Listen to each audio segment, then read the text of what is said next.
aujourd'hui on est avec Sylvia Nattar, donc tu es astrologue holistique et tu effectues des travaux sur Chiron en ce moment, c'est bien ça? Oui. Donc déjà, est-ce que tu peux m'expliquer pourquoi, à la limite, parmi tous ces astéroïdes, tu as choisi particulièrement Chiron? Qu'est-ce qui t'a attiré dans cet astéroïde ou cette comète Pourquoi ton travail s'est orienté d'une façon plus spécifique sur lui? Donc, bon, moi c'est vrai que j'utilise peu les astéroïdes, j'utilise surtout des astéroïdes qui sont liés au relationnel, quand je fais une étude relationnelle. Donc, là. Et sinon, effectivement, Chiron, parce que effectivement, moi je fais une astrologie spirituelle, et je trouve que Chiron, c'est celui qui nous fait faire le passage, justement, du point de vue terrestre au point de vue spirituel. Oui, j'aimerais bien que tu m'expliques un petit peu tout ça, justement, un petit peu les points voilà, qui t'intéressent, quelle relation toi je fais par rapport à ça. Voilà. Donc en fait, moi ce que je trouve intéressant dans Chiron, c'est qu'au niveau de son orbite, il fait une ellipse entre Saturne et Uranus. Et en fait au niveau des planètes personnelles, enfin les planètes traditionnelles, plus il y a deux soleils à Saturne, les planètes traditionnelles, que moi j'appelle les planètes personnelles et sociales, et puis il y a les 3 planètes transpersonnelles ou spirituelles qui sont Uranus, Neptune, Pluton. Et en fait Chiron, justement au niveau de son ellipse, il fait le passage entre Saturne, donc les planètes personnelles sociales, et les planètes spirituelles. Donc c'est un lien, quoi. C'est un lien. En fait, pour moi, c'est une porte, c'est la brèche, c'est une clé, enfin justement, on l'appelle souvent comme ça, et d'ailleurs, il a une forme de clé, qui nous fait en fait basculer dans cette dimension derrière l'apparence. C'est comme s'il nous aidait justement à franchir le seuil de notre réalité physique terrestre, qu'on peut trouver par Saturne d'un certain point de vue, à la dimension derrière l'apparence. Donc avec Uranus, Neptune, Pluton, et Uranus qui représente pour moi en fait la quête de la vérité. Parce qu'en fait, en astrologie holistique, Uranus est l'octave supérieure de Mercure, c'est lié à l'accès à la vérité. Et puis justement au monde derrière l'apparence, au monde nouveau. D'accord. Donc vraiment Chiron remplit complètement cet office de porte et de passage, quoi, pour toi, dans la psyché humaine, quoi. Oui, oui, un basculement de conscience, ou ce qu'on peut appeler un retournement de conscience. Et donc, dans un thème pour toi, comment il agit justement? Est-ce qu'il agit déjà sur tout le monde? Est-ce que tout le monde justement a accès à Chiron, quoi, selon toi? Mais pour moi, on a tous effectivement le libre arbitre. Et en fait, donc déjà concrètement, en général pour moi, Chiron il va s'activer. En fait, c'est un moment dans ta vie où tu rencontres un choc, un accident, une brèche. Enfin, il y a une brèche qui s'ouvre. Donc ça peut être par n'importe quoi, effectivement, une maladie, n'importe quoi, une perte, ce que tu veux, mais qui crée comme un choc. Et en fait, de ce choc, eh bien, ça va amener comme une brèche qui s'ouvre dans sa vie ordinaire, je dirais, qui va pousser à, pour moi, dans l'essentiel, dans le questionnement existentiel. Donc on est dans la blessure en fait, presque justement. Quoi, moi je sais pas si cette image de brèche, etc., ça m'évoque une blessure presque. Mais en fait c'est comme si... Peut-être dans le sens pas forcément physique du terme, mais comme si c'était une blessure qui créait une ouverture. C'est ça, voilà. Donc d'ailleurs Chiron il est lié à la blessure, puisque le centaure il a été blessé. Enfin, on voit tout le cheminement de la guérison de la blessure pour moi à travers Chiron. Et en fait, effectivement, c'est comme si il se passe un événement qui va réveiller notre blessure, notre vide, notre coupure. Et avec Chiron, c'est comme si on avait l'opportunité, grâce à ça, à passer dans l'autre conscience, de se poser vraiment les questions pourquoi, en fait, pourquoi ça m'arrive, et puis de basculer dans, enfin, oui, c'est ça. Donc d'aller puiser dans l'inconscient, quoi. Du coup, d'aller chercher. C'est une planète d'introspection, en fait. Donc à ce moment-là. Ouais, tu peux le voir. Pour moi, on peut le voir dans ce point de vue parce que ça passe de Saturne à Uranus. Donc Saturne, pour moi, c'est une planète d'introspection. Saturne, c'est vraiment l'intériorisation. Et en fait, de cette intériorisation, eh bien, tu passes dans le questionnement de la vérité, quoi. De notre propre vérité. Voilà, de chercher la vérité. Et en fait, c'est ça qui fait passer. Voilà, après ça dépend effectivement de la personne, du libre arbitre, de la conscience, mais dans ce questionnement vraiment, mais que effectivement, pourquoi ça m'arrive, qu'est-ce que je fais sur cette terre, enfin. Et comment dépasser ça? Voilà, et du coup, qui peut ouvrir à la quête spirituelle, l'évolution spirituelle. D'ailleurs, Chiron a un chemin particulier justement par rapport à sa blessure, parce qu'il a eu quand même un comportement incroyable par rapport à Prométhée. Justement, pour toi, qu'est-ce que Ça veut dire, après, astrologiquement parlant, tu parles du cheminement pour soigner sa blessure, mais lui, il va au bout, il va même jusqu'à donner sa vie. Oui, parce qu'en fait, effectivement, bon, pour moi, je trouve que c'est intéressant, parce que symboliquement, Prométhée, il est lié au rocher. Hein. Et donc, pour moi, le fait qu'il soit lié au rocher, eh bien, c'est comme s'il était lié à la matière. Hein, parce que symboliquement et ésotériquement, en plus, le rocher, c'est lié à la matière. Et en fait, c'est comme si Chiron lui donnait la vie, enfin lui donne sa vie, son immortalité. Et en fait, Prométhée, il est libéré par Hercule, hein, mais il n'empêche que c'est comme si, en lui donnant sa vie, eh bien, Prométhée va se libérer de la matière au niveau de sa pensée. Pour moi, il y a un aspect justement où il va commencer à prendre du recul par rapport au rocher, donc à la matière, et justement rentrer dans une nouvelle conscience. Une nouvelle conscience plus uranienne peut-être. Voilà, c'est vrai. Et sinon, donc ça c'est pour Prométhée. Donc on voit le changement de pensée, une pensée qui est liée à la matière, et puis une pensée qui devient vivante et qui commence à voir les réalités qui animent la matière. Pour moi c'est ça. Et sinon, au niveau de Chiron, eh bien, je trouve qu'il nous montre que qu'est-ce qui nous aide à guérir la blessure, eh bien, c'est quand justement on se tourne vers l'autre pour donner. Parce qu'en fait, pour moi, la blessure, eh bien, c'est un moment où on est blessé dans quelque chose qui nous centre sur nous. Donc c'est quelque part, ça touche un égoïsme. Aussi, ouais, et qu'en fait, on peut s'enfermer sur ces blessures. Voilà, ouais. Et qu'à partir du moment où on accepte de se dépasser, de ne pas voir que sa seule réalité, et puis de vouloir donner, eh bien, on passe dans l'humanisme, on prend conscience que l'autre souffre aussi, et à ce moment-là, on peut aller vers l'autre, être Sœur Teresa. Sans être Sœur Teresa, mais quelque part, à partir du moment où on prend conscience de la souffrance de l'autre, et qu'on commence à s'intéresser à comment on va pouvoir l'aider ou guérir, eh bien, on va aller puiser des ressources en soi qu'on n'aurait pas trouvées sans ça. Et du coup, ça va permettre de voir qu'on n'est pas si vite que ça et qu'on a des choses à donner. Et du coup, c'est comme si on passe du prendre, c'est-à-dire d'exister qu'à travers l'extérieur. Voilà, j'existe parce que je suis reconnue, j'existe parce que je suis aimée, enfin, au fait de donner, qu'en fait on est complet, qu'on a plein de ressources et qu'on est là justement pour donner et créer. Et donc pour moi c'est ça, ce basculement de conscience. Qui est un basculement de responsabilité, d'adulte, de maturité. Oui, c'est un passage en fait à la maturité, à une vraie maturité. Et donc au niveau des cycles, toi c'est je veux dire, quand tu travailles comme ça sur le thème de quelqu'un, comment est-ce que tu essayes de voir s'il a eu ces moments dans sa vie de blessure et s'il a saisi ses opportunités? Parce qu'après tout, on peut être blessé et rester bloqué dessus, et ça peut prendre toute une vie, quoi. Et du coup, Chiron, il aura fait ce qu'il pouvait, mais il n'a pas pu être cet initiateur ou celui qui t'emmène et son côté médical alors, son côté médecin.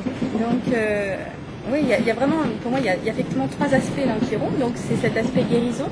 Pour moi, la guérison, c'est à partir du moment où, donc dans un point de vue très physique, en fait, eh bien, la maladie, eh bien, c'est quand on va chercher la cause.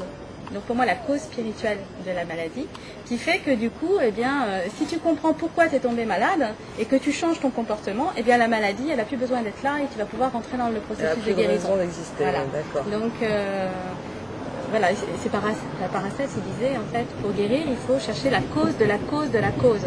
Donc pas la cause physique, pas la cause psychique, mais la cause spirituelle. Qui fait que du coup, tu t'es complètement désaligné de ton but de vie, de qui t'étais, et forcément, le mal, il est descendu jusque dans la matière, jusque dans ton corps physique. Quoi. Donc pour guérir, il faut... on sait que, excuse-moi, peut-être... Parce que dans la maladie, oui, il y a ça. Et aussi, pour moi, la guérison, c'est à partir du moment où on retrouve le lien, justement, avec son origine spirituelle. À partir du moment où tu retrouves pourquoi je suis venue sur la Terre, qu'est-ce que je suis venue faire, et donc ce lien conscient. Donc il y a une demande d'authenticité. Oui, ça amène ça, un alignement, une authenticité, puis de retrouver sa vraie nature. Mais la lune noire est un peu comme ça aussi. Pour moi, la lune noire, c'est pas la guérison. Oui, par contre. Pour moi, la lune noire, c'est le comportement. Justement, elle est noire, hein, donc c'est l'endroit où on est le plus inconscient par rapport à soi-même. Et pour moi, c'est l'endroit où on va compenser le plus ce vide intérieur. Donc c'est ce qui va dévier l'énergie du signe. Tu vois, donc, tandis que Chiron va nous montrer le processus pour guérir. Donc il est plus instructif, quoi. C'est un instructeur. C'est l'initiateur, Et Attends, j'ai envie de finalement, Chiron, on sait très bien qu'il est rentré dans notre orbite et qu'il va en sortir un jour. Quoi. Donc pour toi, symboliquement, qu'est-ce que ça veut dire par rapport à l'humanité? Là, c'est d'un ordre plus général, hein, mais est-ce que ça a un signifiant? Oui, pour moi c'est très signifiant parce que d'ailleurs c'est un centaure, hein, et puis après il y a eu plein d'astéroïdes centaures qu'on a découverts dans les années 90, et c'est pareil, c'est vrai qu'ils sont voués à disparaître. Et ce que je trouve intéressant, et ça c'est des autres points que je trouve très intéressants dans Chiron, c'est justement cet aspect centaure, et dans la mesure où c'est l'homme mi-homme, mi-animal. Et en fait pour moi Chiron, il nous rappelle notre mission, qu'on est venu justement spiritualiser notre nature animale. Dépasser, oui. Ouais, tu vois, donc toute la maîtrise de cette part inférieure animale et de réussir à la maîtriser par la sagesse, puisqu'en fait Chiron c'était un sage, hein, et puis la moralité, enfin justement le fait de développer des valeurs plus élevées en fait, hein, qui fait que ça va nous demander de transformer et de maîtriser en fait toutes les valeurs, enfin l'instinct, l'égoïsme, de notre nature animale. Donc pour moi, le fait justement qu'il est voué à sortir en fait, hein, près du système solaire et tout ça, eh bien c'est justement, ça montre que c'est une étape pour l'être humain, que c'est une étape, et que cette étape est très importante de spiritualiser cette nature animale, et qui montre justement qu'il est dans un système d'évolution qui fait qu'il va changer aussi par rapport à ça. Donc finalement, excuse-moi là, je réfléchis toujours, tu me dis, parce que finalement par rapport aux planètes, hein, qu'on utilise tout le temps et qui constitue finalement notre patrimoine énergétique à chacun, hein, puisqu'on est tous imprimés finalement de notre carte du ciel. Chiron, il est là mais il ne sera plus là, donc il n'est pas constituant finalement de notre psyché, quoi. C'est plus un élément extérieur qui vient pour quelque chose, quoi. Ou est-ce que finalement toi tu l'utilises dans une analyse du thème, même par rapport à la psychologie de la personne? Disons que pour toi, tu comprends, il est agissant au même titre que les autres planètes, ou c'est vraiment un élément extérieur qui vient enseigner quelque chose et qui vient pour faire un passage? Eh bien, disons, moi je vais effectivement le prendre dans un aspect global, mais c'est vrai que moi je ne vais pas par exemple tirer les aspects comme avec les autres planètes. Hein, tu vois. Ce que je vais regarder, c'est effectivement dans quel signe il se trouve, un petit peu dans quelle maison, et ça va donner une indication de peut-être une qualité ou une énergie particulière qui pourrait aider la personne à faire ce retournement de conscience. Tu vois. Enfin, moi je vais le prendre dans cet aspect-là. Mais c'est vrai que bon, je vais prendre tout ça dans une globalité, je vais pas l'extraire. Hein, voilà, c'était pour savoir si pour toi il était constituant finalement de la personnalité de la personne, ou c'était vraiment, tu vois, quelque chose. Comment t'expliquer? Pour moi, il est constituant parce qu'on l'a en nous, parce qu'en fait, on est dans un chemin d'évolution, et en fait, pour moi, on est tous dans ce chemin de reprendre conscience de soi, dans sa nature spirituelle, et de retrouver ce qu'on est venu faire sur la terre. Voilà, de retrouver son fil et de reprendre les rênes, et puis de faire tout ce travail de transformation de soi pour devenir créateur. Tu vois. Donc après, c'est comme tu disais aussi, hein, on a libre arbitre, mais il n'empêche qu'on a tous ça à faire. Hein. Enfin, à chaque fois qu'on est confronté à une épreuve, à un défi, là c'est ça. On doit tous en passer par là. Et Chiron, c'est l'héroïsme. Hein. Pour moi, il est très lié à la dimension héroïque. Pourquoi ça? Donc, déjà, Chiron, c'est celui qui formait les héros. Oui. Hein. Et en fait, pour moi, c'est comme s'il réveillait le héros en nous. Il réveillait en fait cette part-là. Et pour moi, en fait, cette part, c'est justement dans notre nature la part qui...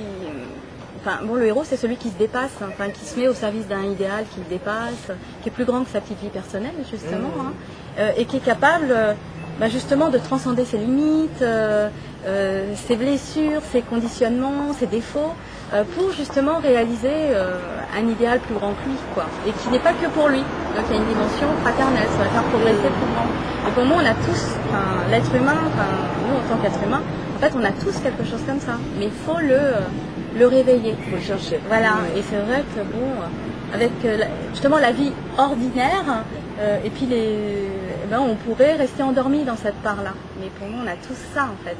Et Chiron, eh bien, il cherche à nous réveiller cette part-là, qui va réveiller notre vraie dimension d'être humain, en fait. C'est une planète qui demande à être réveillée, quoi. Ouais. C'est pour ça qu'elle n'agit pas forcément, parce que c'est ça, je sais que toutes les planètes traditionnelles, on les vit, quoi, vraiment, quoi. Alors que Chiron, moi, je vois bien des fois, c'est pas vécu, quoi. C'est pour ça que je me posais ces questions-là, quoi. Est-ce que vraiment il fait partie de notre mythologie? Et donc justement, comme on disait tout à l'heure, c'est qu'il fait passer de Saturne à Uranus. Donc en fait, c'est jusqu'où on va commencer à prendre conscience de sa dimension spirituelle. Parce que pour moi, la partie transcendante de notre être, c'est cette part spirituelle. Et en fait, il fait ce passage, donc jusqu'où on en est par rapport à ça. Oui, ça dépend de chacun. Voilà. Très bien. Et donc, moi, je vois que tu nous as emmené le thème de Chiron. Alors, pourquoi tu as emmené ce thème? Qu'est-ce que tu voulais nous en dire? Parce que je vois qu'il y a quand même des choses assez intéressantes à en dire. Et alors, je pense que... déjà, ce qui est surtout, moi je trouve essentiel dans le thème de Chiron, c'est que, déjà, Chiron, on l'a découvert dans le signe du Scorpion. Et puis, il a le signe du Scorpion est relié à Pluton. Donc, comme tu voyais tout à l'heure, tu as Pluton au milieu du ciel avec le nœud nord qui représente le but. Le but que Chiron essaye de nous enseigner, en fait, parce que c'est un guide. Et bien, c'est justement ce défi de se dépasser, justement la transcendance. La transformation de soi, sentir qu'on peut dépasser ses limites et qu'on est beaucoup plus que ce qu'on pense en fait dans cette part-là. Donc je trouve on le retrouve bien et on retrouve bien avec son soleil. Le soleil est conjoint à Uranus et Mercure en maison 11. Donc à travers ça, on voit bien justement que ça va être par le questionnement et l'accès à la vérité. Ça va nous aider à dépasser justement nos conditionnements, ce carcan juste individuel, qui va nous ouvrir à une autre dimension de nous-mêmes. Puis c'est en maison 11, donc ça renforce encore plus le fait de s'intéresser à quelque chose qui est plus grand que soi, en fait, à une dimension plus universelle. Et avec Uranus en plus. En plus avec Uranus, tu vois. Ouais. Donc ce serait presque même une conquête de l'espace, quasiment, mais même symbolique, de notre espace aussi symbolique, mais aussi de l'espace. Oui, donc après pour moi c'est l'espace, et je pense que c'est le monde spirituel. C'est ça, c'est la dimension spirituelle. C'est les deux en fait. Moi je pense que tout est. Oui, après c'est un miroir. Disons après c'est le fait de ne pas le vivre que effectivement au niveau physique pour entrer et basculer dans cette conscience spirituelle. Qui fait que là on va révéler vraiment pleinement qui on est. Et ça va aider à sortir de tous les déconditionnements, quelque part des lois terrestres, de sentir qu'on est sur la terre pour agir ce qu'on a à faire, mais qu'on ne fonctionne pas sur les lois de ce monde, mais sur des lois spirituelles ou des lois universelles, qui fait que là on rentre vraiment dans la vraie dimension de la liberté.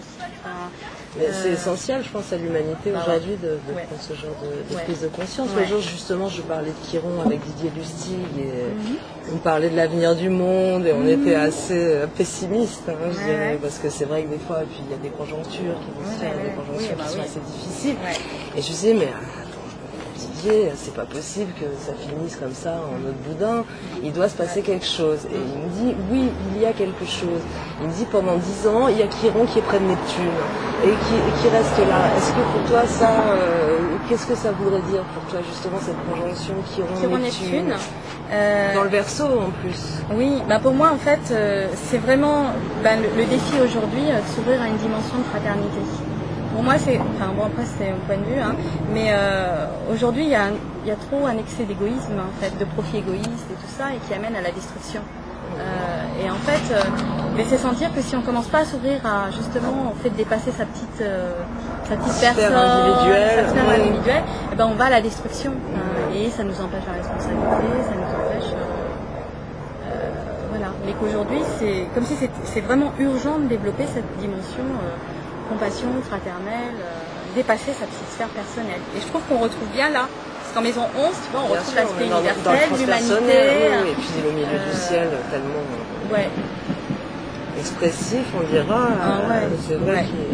Puis on le retrouve justement avec, au niveau de Chiron, tu vois, avec le milieu du ciel, le nœud nord, le but est avec Pluton, Vénus en balance. Et donc on retrouve, pour moi en tout cas, on retrouve bien le fait qu'il faut transformer l'aspect du sentiment, c'est-à-dire justement de passer d'un sentiment trop égoïste, trop centré sur soi, à quelque chose qui est plus ouvert sur les autres, plus d'intérêt, plus de partage. Oui, moins ce narcissisme. Qui fait qu'on utilise la nature, on utilise pour soi, Après on détruit, on s'en fout, parce qu'il n'y a que soi qui existe. Oui, il y a une notion d'équilibre aussi dans la balance, d'équilibre des forces et justement d'harmonie entre l'homme et son environnement. Donc l'homme, son environnement, sa nature terrestre, sa nature céleste. Enfin, c'est vrai, on retrouve le fait de se sentir un médiateur. Ouais. Et tu travailles avec les transits, toi? Oui. Oui. Ouais. Et Chiron en transit, alors, est-ce que tu as des résultats?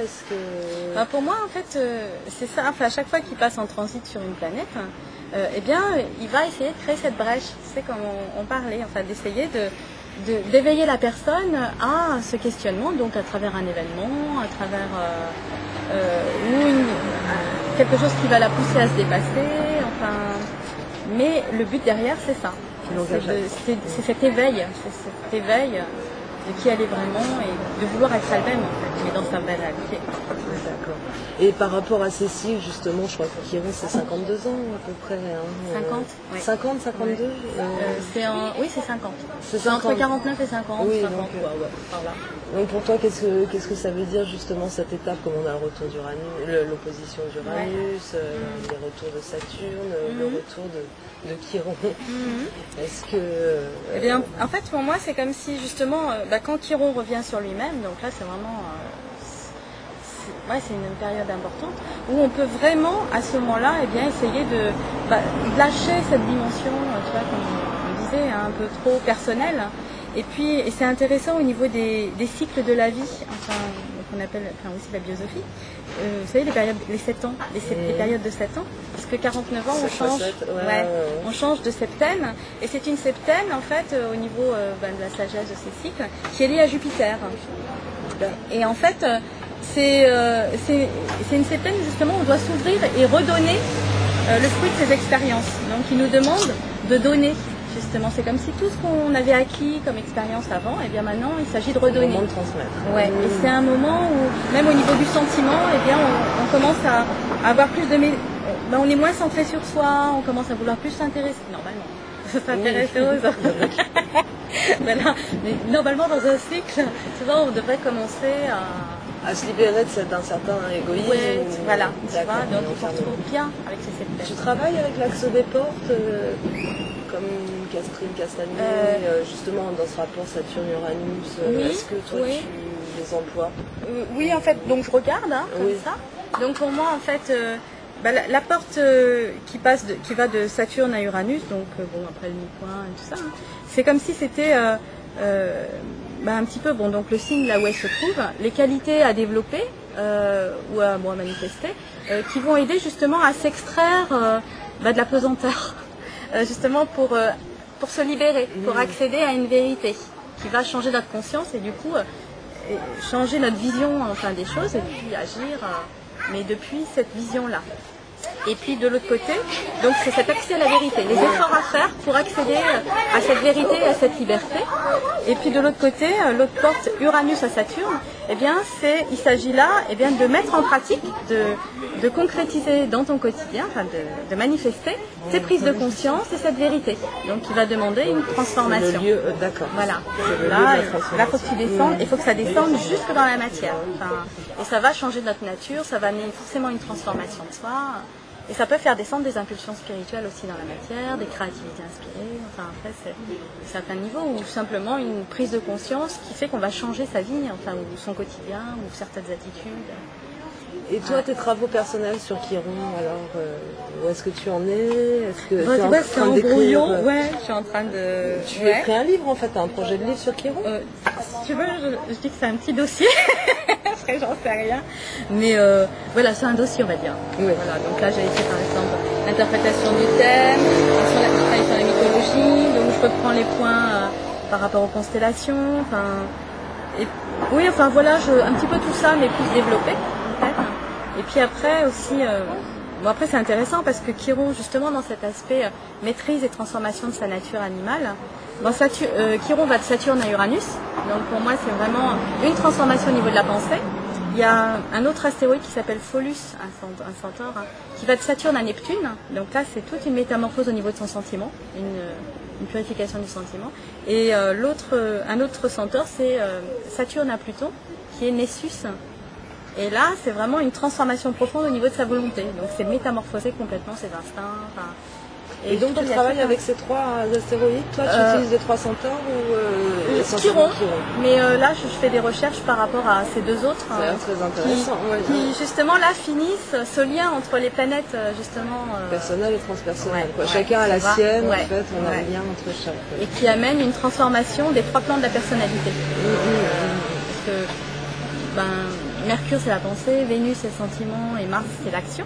Et pour moi, les planètes, justement, l'octave supérieure de Mercure, c'est Uranus, donc la pensée qui se spiritualise, le sentiment qui se spiritualise, c'est Neptune, et puis Mars, la volonté aussi qui s'élève, voilà, et bien c'est Pluton. C'est Pluton, donc du coup, c'est des choses, voilà. Mais en fait, ça vient parce que c'est pas comme l'astro humaniste, l'astro holistique. Non, même si, oui, l'humaniste va parler de cet aspect transpersonnel. Là, c'est vraiment le point de vue d'évolution spirituelle, mais vécu concrètement. Bon, moi, je fais un cheminement spirituel depuis 15 ans.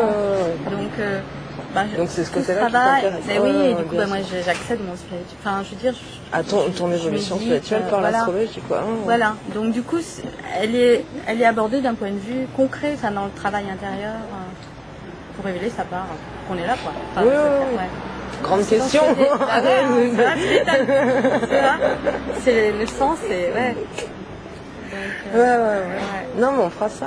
Ce serait intéressant pour qu'on fasse, tu vois, un truc sur tous les courants astrologiques, quoi. Ça, ce qu'il y a simplement, c'est que la différence qu'on peut observer entre ce que je mesure moi avec mon outil, c'est que vous entrez dans le temps, c'est-à-dire qu'il faut une certaine durée entre le moment où on est face à l'épreuve et puis la transcendance. La compréhension que l'on a aussi des choses, etc. Parce que là, moi, je mesure un quotidien. C'est-à-dire que si on prend l'expérience, un jour, c'est Dieu, si je te dis tel jour, tu me diras, il y a un aspect de Chiron et que ça va te bloquer quelque part, on observera ton pouvoir à la transcendance ce jour-là. Et ce sera intéressant. Le sachant, justement, ça lui permettra peut-être de transcender. Voilà, aussi. mais c'est intéressant à voir. C'est intéressant à voir. Où tu en es, toi, face à, justement, cette possibilité de transcendance. Donc je t'indiquerai un jour où...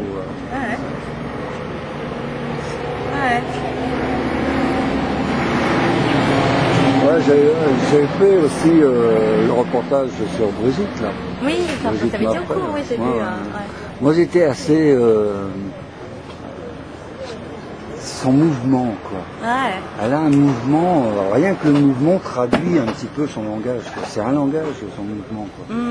C'est vrai, c'est assez particulier. C'était assez... Et tu donnes des cours aussi Tu donnes des cours où? Dans une librairie Là, je cherche un lieu à Paris. Sinon, je fais aussi moi à Fontenay, mais sinon, je cherche là à Paris. Mais oui, cours, consulte, conférence. Parce que si tu fais une conférence un jour, écoute, reviens-nous, quoi. Là, j'en fais une sur Paris, le thème de Paris, à la Cornaline, la librairie La Cornaline. Quand le 24 octobre. Sur Paris, le thème de Paris. Le thème de la ville de Paris. Donc pourquoi on est à Paris, c'est pas un hasard, et puis nous en tant que Parisiens. Pourquoi on aime Paris? Mais pourquoi on habite là aussi, tu vois. On pourra venir filmer? Si tu veux. Oui, on verra, on en reparle, ça peut être sympa, moi je pense. J'ai monté le thème de la dernière délimitation. Bon, c'est un point de vue, mais n'empêche que ça marche bien par rapport aux énergies planétaires des quartiers et tout ça. Mais de la dernière délimitation de Paris. C'est-à-dire quand on a décidé que Paris, c'était là, quoi. Tu vois, les 20 arrondissements et les 2 bois. Et là, on a dit, on ne bouge plus Paris. Tu vois. Donc c'était pas. Voilà. Ça y est. Donc Paris, Lyon à Saint-Barbière. Ah bon? Donc, comme mon fils. Le gars, Lyon à Saint-Vierge. Un vrai parigo, quoi. Donc du coup, en fait, je parle du thème, on voit les défis de Paris, donc forcément, nous, à quoi on se confronte, c'est quoi le but de Paris, les faiblesses, donc forcément, nous, chaque ville a une énergie, on sent. Moi, je suis en train de beaucoup réfléchir là-dessus. Et dire, pourquoi je suis là, et du coup, pourquoi j'ai besoin de ça là, qu'est-ce que ça réveille en moi, c'est quoi le lien. Qu'est-ce que j'ai à faire là-dedans? Toujours. Donc je parle un peu de la patronne de Paris, Sainte-Geneviève. Sainte-Geneviève. Voilà. Et puis Lutèce, un peu les origines. Et puis en fait, c'est une ville sacrée en fait. Il y a 7 collines à Paris en fait, comme Rome. Et en fait, c'est une ville sacrée et on le retrouve beaucoup dans le thème. Elle a une vocation spirituel. Ah, mais Parce qu'en fait, il y a le soleil Paris, en les 12. gens très forts. Ouais, tu vois, le soleil est en 12, Lyon est en 12. Enfin, il y a tout un... Voilà, donc je parle de ça. Et puis après, des énergies planétaires, c'est-à-dire, tu sais, tu peux mettre le thème de Paris sur le plan de Paris, hein, tu vois. Et puis en fait, tu vois les énergies du thème dans les quartiers de Paris. Donc c'est intéressant. Donc le soleil en 12, c'est le bois de Boulogne. Non, mais tu vois, regarde, mais c'est super génial, c'est super intéressant. Parce qu'en fait, tu vois, justement, la ligne du soleil, elle tombe sur Vincennes, Champs-Élysées. Ah. Et en fait, c'est la voie solaire, on l'appelle. Ah, c'est excellent. Ouais. Donc ça tombe pile dessus, tu vois. On le prend le reportage aussi, moi je trouve ça amusant, j'adore. Ouais. Et en fait, a priori, c'est quand même assez spécifique à Paris, mais le soleil, il fait tout son parcours sur cette ligne, enfin sur, tu sais, la voie solaire, Vincennes. Et en même temps, sur le thème, c'est le soleil. Enfin, c'est génial. Ouais, donc tu vois par exemple la ligne de Mars qui tombe sur la place Saint-Michel, la place Saint-Georges, les arènes. Saint-Michel, oui. Tu vois. Donc tu vois, oui, tu avais des combattants. Sur un plan de vue événementiel, il est possible de faire des expérimentations sur ces lignes de force? Moi je pense qu'il y a bon, moi je l'ai pas fait d'un point de vue événementiel, mais tu pourrais. Mais oui, tu pourrais voir. Eh bien oui, déjà, oui, j'habite sur quelle ligne de... Forcément, si, pour moi, il y a forcément...